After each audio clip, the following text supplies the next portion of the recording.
Haasan is a great actor. అందరికీ తెలిసిన విషయం, మేము ఎన్నో సినిమాలు చూస్తున్నాము.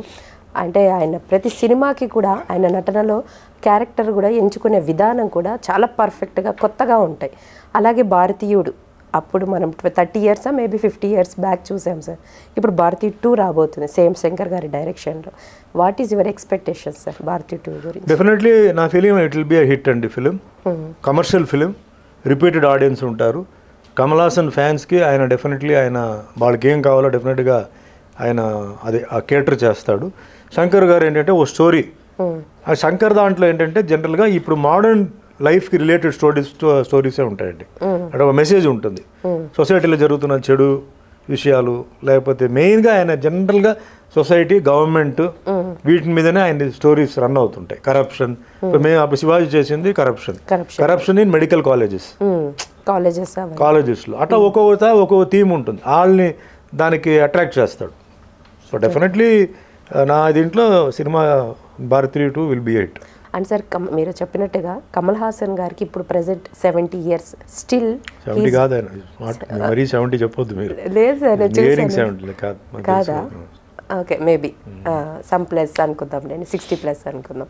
సో అంత ఏజ్లో కూడా ఆయన ఇప్పుడు తీసుకుంటున్న కథలు కావచ్చు, ఆయన మెయింటైన్ చేస్తున్న ఫిజిక్ చూస్తుంటే మాకందరికీ కూడా, అంటే ఈ జనరేషన్ వాళ్ళకి ఓకే ఇలా ఉంటారా ఆర్టిస్టులు అంటే, ఇంత పర్ఫెక్షన్గా ఉంటారా అని అనిపిస్తుంది సార్. సో మీరు ఆయనతో వర్క్ చేశారు కాబట్టి కమల్ హాసన్ గురించి కూడా మాకు కొన్ని విషయాలు చెప్తే తెలుసుకోవాలనుకుంటున్నాం. నేను సినిమా ఇండస్ట్రీ, తమిళ ఇండస్ట్రీకి 1977లో వచ్చానండి. వచ్చేటప్పుడు ఎంజీఆర్ గారు, శివాజీ గణేశన్ వీళ్ళు మెయిన్, వీళ్ళ తర్వాత ఉన్నారు ఇప్పుడు మన కార్తీ, సూర్య వాళ్ళ ఫాదర్ శివకుమార్ గారు ఉండేవారు. అదే third choice, fourth choice. First 2 is MGR గారు, శివాజీ గారు. ఎంజీఆర్ గారు ఈజ్ ఓన్లీ యాక్షన్ హీరో, తర్వాత సాంగ్స్ అంటే రిబల్ సాంగ్స్ అలాంటివన్నీ. Shivaji Ganesan actor, wonderful actor, songs performance అది ఉండేది. సో నాకు చెన్నైలో పుట్టి పెరిగాను కాబట్టి బ్లాక్ అండ్ వైట్ సినిమాల నుంచి నేను చూస్తున్నాను. తర్వాత కలర్ వచ్చింది. సో నాకు వాళ్ళే హిందీలో వచ్చినప్పుడు దిలీప్ కుమార్, రాజేష్ ఖన్నా, తర్వాత రొమాంటిక్ హీరో రాజేష్ ఖన్నా, వినోద్ ఖన్నా, తర్వాత అమితాబ్ బచ్చన్, తర్వాత వచ్చిందనమాట. తమిళ్లో దాని తర్వాత 78, 79లో రజనీకాంత్ గారు రావడం విలన్గా, నెగటివ్ రోల్స్. కమల్ హాసన్ ఆయన వచ్చి హీరోగా ఎంటర్ అవడం, అప్పుడు ట్రెండ్ చేంజ్ అయిందండి. ఆ ఎంజీఆర్ శివాజీ నుంచి ఇటు ట్రెండ్ చేంజ్ అయింది. ఎంజీఆర్ గారు పాలిటిక్స్కి వెళ్ళిపోయారు, దాంట్లో సీరియస్గా దిగిపోయారు ఆయన. సో కాలేజ్ వాళ్ళందరూ ఏంటంటే మేమంతా ఏంటంటే fans of Kamal Haasan are Rajinikanth. Kamal Haasan for performance, style, dressing. Rajinikanth వచ్చేసి ఓన్లీ స్టైల్. ఆయన పెద్ద ఈ డ్రెస్సింగ్ అంతా పెద్ద ఆయన కేర్ చేయడు, ఆయనకి ఓన్లీ స్టైల్ మీదనే. అసలు ఏం చేసేట ఆ స్టైల్ని, సిగరెట్ ఫ్లిప్ చేయడం, ఫోన్ ఇలా తీసి ఇది మాట్లాడడం, ఏదైనా కత్తి అయినా రొటేట్ చేయడం, తిరిగి మాట్లాడడం, అదే స్టైల్. ట్రెండ్ చేంజ్ అయ్యింది. ఫాస్ట్ వాకింగ్, అంటే ఒరిజినల్ హెయిర్ బాగా ఉండేది. సో హెయిర్ని అలా ఆయన ఇలా చేయడం. ప్రతి ఒక్కరు కాలేజ్ స్టూడెంట్ అంతా ఆయనలాగానే హెయిర్ స్టైల్ అని తీసుకొచ్చేసి చేయడం, లేదా కమల్ హాసన్ లాగా డ్రెస్ చేయడం. సో డ్రెస్సెస్ అన్ని కమల్ హాసన్ ఇప్పుడు అంతా అప్డేట్స్ బాంబే నుంచి అన్ని ఆయన ఫాలో చేశారు. రొమాంటిక్ హీరో కమల్ హాసనే. రొమాన్స్ అనేది ఏదో డైలాగులు రాస్తే చెప్పడం కాదండి. He uses to express in his eyes, he uses to express physically. So నిజంగా మనకేంటంటే ఫ్రంట్లో రొమాన్స్ చేస్తున్న ఫీల్ ఇచ్చేవాడు అనమాట. Never looked artificial.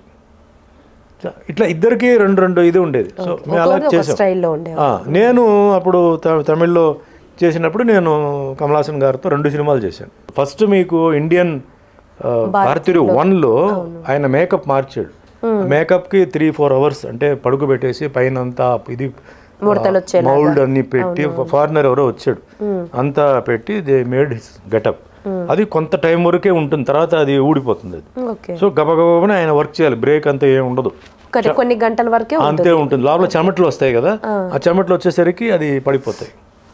బట్ అది చాలా కష్టం, అంత భరించాలంటే ఏసీలో పెట్టి ఎప్పుడు కూల్గా ఉండాలి, వేరెక్కడ క్రాక్ రాకూడదు, ఆ రింకిల్స్ అని అలాగే ఉండాలి. Next the first hero to shave his hair, అది పిక్చర్ పేరు మర్చిపోయాను. అది యాక్చువల్గా ఇంగ్లీష్లో విన్ డీజిల్ ఒక హీరో ఉన్నాడు విన్ డీజిల్, ట్రిపుల్ ఎక్స్ అని వచ్చింది విన్ డీజిల్ ఇన్స్పిరేషన్ తీసుకొని బాడీ బాగా టఫ్గా చేసి గుండు చేసాడు. అలాగే కొన్ని గడ్డం ఫస్ట్ పెంచింది ఆయనే, ఒరిజినల్ గడ్డం పెంచుకొని మూవీస్కి ఒక పిక్చర్కి షార్ట్ హెయిర్ చేసుకుని, అంటే గ్లామర్ హీరో డీగ్లామరైజ్ చేస్తాడు.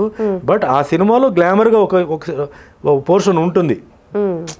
మళ్ళీ ఆయన టోటల్గా ఆయన డీగ్లామర్ చేయడు ఏ సినిమా అయినా సరే.